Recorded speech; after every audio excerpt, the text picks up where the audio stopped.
Hi guys, how are you? Well, I hope कि आप लोगों ने ये पोएम पूरे पढ़ी और आपने इसके मतलब को भी समझ लिया होगा. Okay, and since I had explained it line by line, so I don't think you would have any problem anymore, right? Okay, so let us move ahead with this chapter. और अब हम इसे क्वेश्चन आंसर्स को एक बार देख लेते हैं. Okay, अब ऐसे काफ़ी लोगों ने एक्चुअली क्वेश्चन आंसर्स कर भी लिए होंगे, लेकिन कुछ एस्पेक्ट्स हैं जो कि हम लोगों ने शायद पहले डिस्कस नहीं किया था, तो चलो फिर एक बार पूरा डिस्कस कर लेते हैं, फिर देखते हैं हम. Okay, so I mean objectives तो काफ़ी इजी हैं, so you must have done it already. Which of the following adjectives describe the cricket? Cricket को इनमें से कौन सा एडजेक्टिव डिस्क्राइब करता है? ओके, देखो हार्ड वर्किंग वो हो ही नहीं सकता है. जो दिन भर गाना गाता है वो हार्ड वर्किंग कैसे होगा? विकेट, वेल देखो क्रिकेट दुष्ट नहीं है, वो सिर्फ केयरलेस है, not a good quality. What were the hardships of the winter month that the cricket faced? अब विंटर महीने की कौन सी क्रिकेट जिसका सामना क्रिकेट कर रहा था? Well, the snow covered ground did not have even a speck of food. Flowers did not bloom, so there was no nectar for the cricket. Both A and B. Okay, चलो A and B दोनों चल जाएगा इधर, ठीक है, क्योंकि ना तो जो है ग्राउंड पर जो है एक भी दाना खाने का नहीं है और ना ही जो है फ्लावर्स वगैरह खिले हैं. Dash awaited the cricket when it concentrated only on enjoyment and forgot to work hard. तो भाई कौन सी चीज प्रतीक्षा कर रही थी क्रिकेट की जब ये जो है सिर्फ मस्ती मजा कर रहा था और हार्डवर्क नहीं कर रहा था? देखो हैप्पीनेस एंड फूड हो ही नहीं सकता है. जब आप केवल जो है मस्ती मजा पर ध्यान दीजिएगा और हार्डवर्क नहीं करिएगा तो हैप्पीनेस और फूड तो मिलेगा नहीं. Crumbs, nectar and leaves option ही नहीं है, क्योंकि स्नो कवर्ड ग्राउंड में क्या मिल रहा था देख ही रहे थे, भूख से मर रहा था, तो suffering and starvation, right. Which line from the poem shows that the cricket was worried for his well being? कौन सा लाइन पोएम में दिखाता है कि क्रिकेट जो है वो अपने वेल बीइंग के लिए, अपनी सुरक्षा के लिए जो है चिंतित था? तो देखो चिंता, away he set off to majorly and, ये चिंता नहीं है. he would pay it tomorrow, ये भी चिंता नहीं है. चिंता पता है क्या है? ये oh what will become says the cricket of me, अरे अब मेरा क्या होगा. जैसे शोले में कहता है ना, अब तेरा क्या होगा कालिया, तो वैसे ही जो क्रिकेट खुद के बारे में कहता है कि अब तेरा क्या होगा क्रिकेटिया. Okay, now why wouldn't the cricket find flowers and leaves to feed on because of the snow all around? अब क्रिकेट को फ्लावर या लीव्स जो है वो क्यों नहीं मिल सकता खाने के लिए स्नो की वजह से? अब देखो यहाँ पर दो तीन ऑप्शंस हैं. पहला, plants need sunlight and warmth to grow. Plants को जो है सनलाइट और गर्मी चाहिए ग्रो करने के लिए. Snow and winter do not allow plants to grow and flowers to Bloom.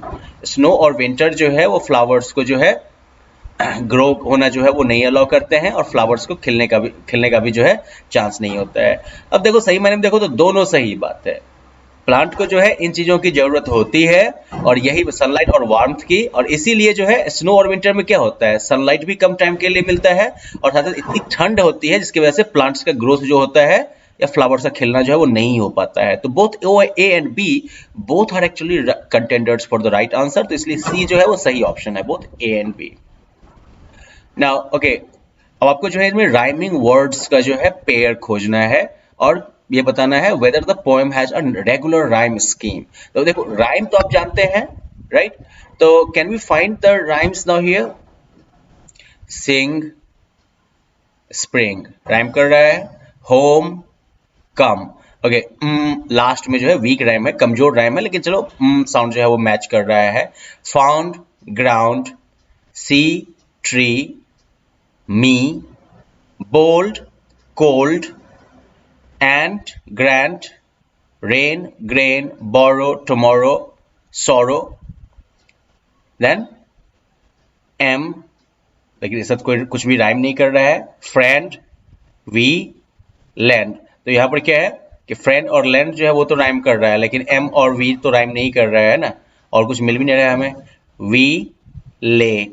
तो इस तरीके से देखो क्या है कि राइमिंग वर्ड्स तो आपको मिल जाएंगे बहुत सारे, ठीक है. उन राइमिंग वर्ड्स को जो है चुन लेना आपको. जैसे यहाँ पर फ्रेंड हो गया, इधर लैंड हो गया, राइट. ऊपर मैंने देखा है आपको ग्रेन और रेन हो गया, बोरो एंड टुमारो हो गया, सॉरो हो गया. ये सब क्या है? तो बोरो, टुमारो, सॉरो, ये तीनों के तीनों जो है राइमिंग वर्ड्स हो गए, राइट. फ्रेंड एंड लैंड जो है ये राइमिंग आपका हो गया.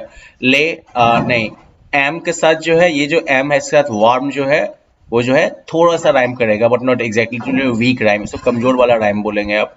लाइट नाइट ठीक है, गे से ये भी ठीक है, अवे गे से अवे ये राइम करता है, विकेट क्रिकेट चलेगा, गुड गुड और फूड राइम कर रहा है, राइट।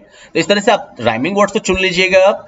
अब ये जो कहता है कि क्या इसमें रेगुलर राइम स्कीम है, तो रेगुलर राइम स्कीम का मतलब क्या होता है, जैसे देखो ऊपर से ये शुरू हुआ ना, पहला और दूसरा लाइन आपस में राइम कर रहा है, फिर तीसरा और चौथा जो है वो आपस में राइम कर रहा है, तो इस तरह से क्या हो रहा है, हर एक दो लाइन जो है वो आपस में राइम कर रहा है। ये पैटर्न चलता है यहां तक, ठीक है।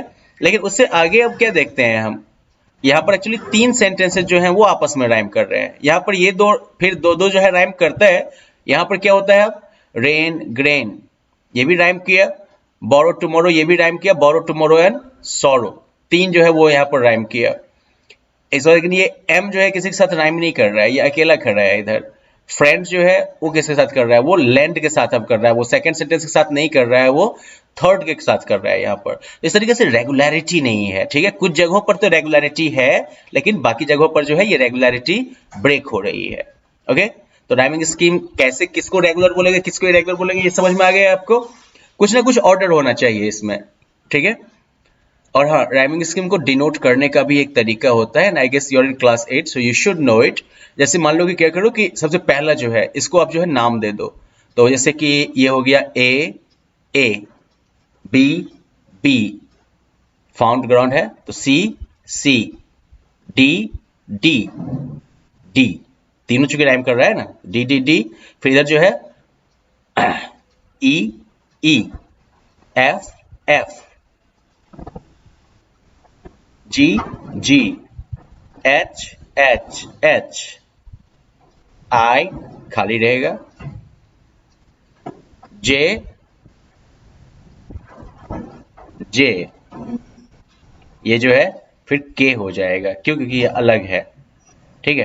तो इस तरीके से आप क्या करते हैं कि अलग अलग अल्फाबेटिकल डिनोटेशन के थ्रू जो है आप राइमिंग स्कीम को दिखा सकते हैं कि कौन सा लाइन किसके साथ जो है राइम कर रहा है, ठीक है। और इस आधार पर जो है आप राइमिंग पैटर्न को भी जो है डिस्क्राइब कर सकते हैं, डिस्कस कर सकते हैं। Now what did the cricket expect from the ant? Now the cricket actually expected two things.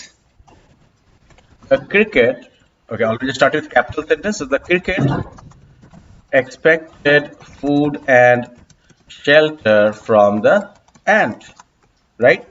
What did the ant explain to the cricket? एंट जो है वो क्रिकेट को क्या एक्सप्लेन करता है? और अगला सवाल है, इज द एंट क्रूएल और straight forward? Okay, this is an interesting question. सबसे पहला बात, क्रिकेट क्या एंट क्या एक्सप्लेन करता है? The ant explains that they neither borrow nor lend, ठीक है, ना तो वो कर्जा लेते हैं और ना ही देते हैं, right. Also tells the cricket that if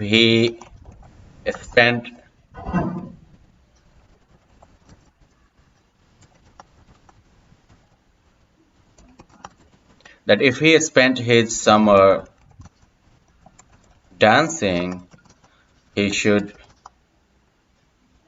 singing, he should spend the winters dancing, forget food, right. अब यहाँ पर सॉल्व होता है, क्या क्रिकेट जो एंट क्या क्रूएल है कि वो बेचारे क्रिकेट का इतनी तकलीफ में मदद नहीं करता है वगैरह वगैरह। देखो आंसर है, the ant is just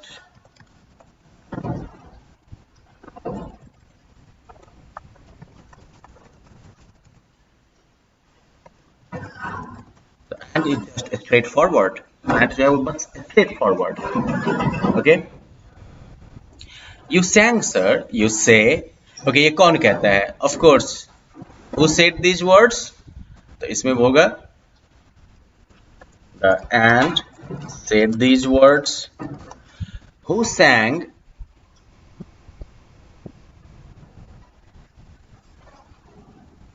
And what was the outcome? The cricket sang.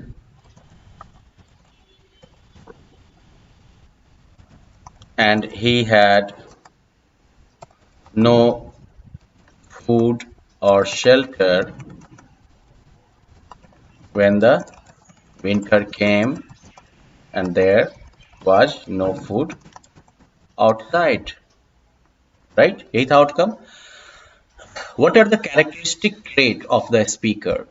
जो स्पीकर जो कि एंट है, राइट, उसके क्या क्या, उसके जो है क्या, उसके कैरेक्टर के क्या खासियत है, उसके कैरेक्टर में क्या क्या गुण है या लक्षण है या फीचर्स हैं, इसमें बोलोगे the speaker is straight forward,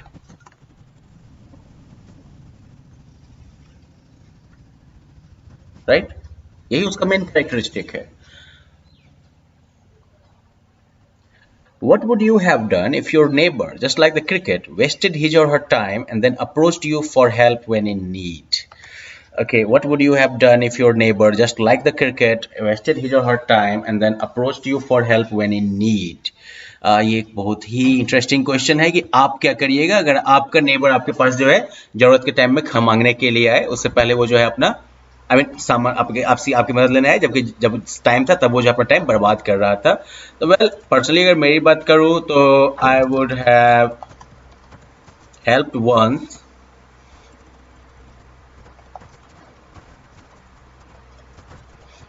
with strong suggestion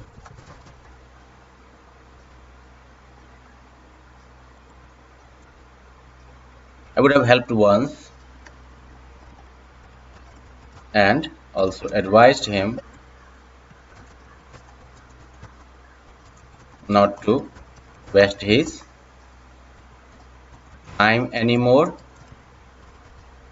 Okay. However, if he didn't change and came again for help, I would have refused. Okay, मान लो कि एक बार तो हेल्प कर देता और एडवाइस भी दे देते कि भाई अपना टाइम बर्बाद मत करो, लेकिन अगर नहीं बदलता वो या नहीं बदला अगर और दोबारा आया हेल्प के लिए तो मैं मना कर देता है कि नहीं, क्योंकि किसी को एक बार तो सुधरने का मौका वैसे दे देना चाहिए, है कि नहीं. Now this is another interesting question. What is the message of the poem? इस पोएम का मैसेज क्या है? तो देखो मेरी नजर में इस पोएम का मैसेज यही है that this poem teaches us that we should never waste our time when the conditions are favorable. We should always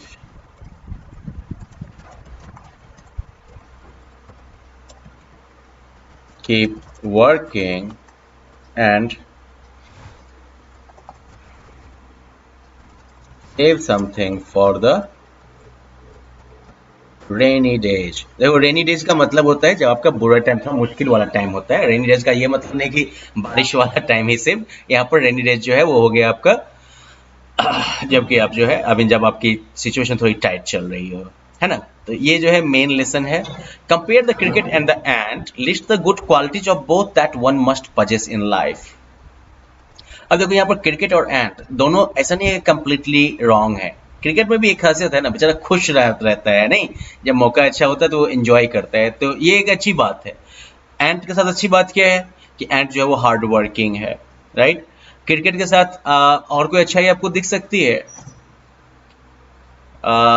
okay, आप ढूंढ के देखिएगा, मुझे तो ऐसा कुछ खास दिख नहीं रहा है, but you can try finding that. Okay, तो एक एक मैंने बता दिया वैसे आपको जो मुझे डायरेक्टली दिखता है. क्रिकेट जो है ये बेचारा खुश मिजाज है तो एंजॉय करता है लाइफ को, तो that is a good thing. Ant जो है वो एंट की खासियत ये है कि काफी हार्ड वर्किंग है, and that is why it is always prepared for tough times, right. So well, that is it for this chapter's question answer section. Hope that you complete it easily, and in the next one we are going to look at the grammar section. Okay, bye bye.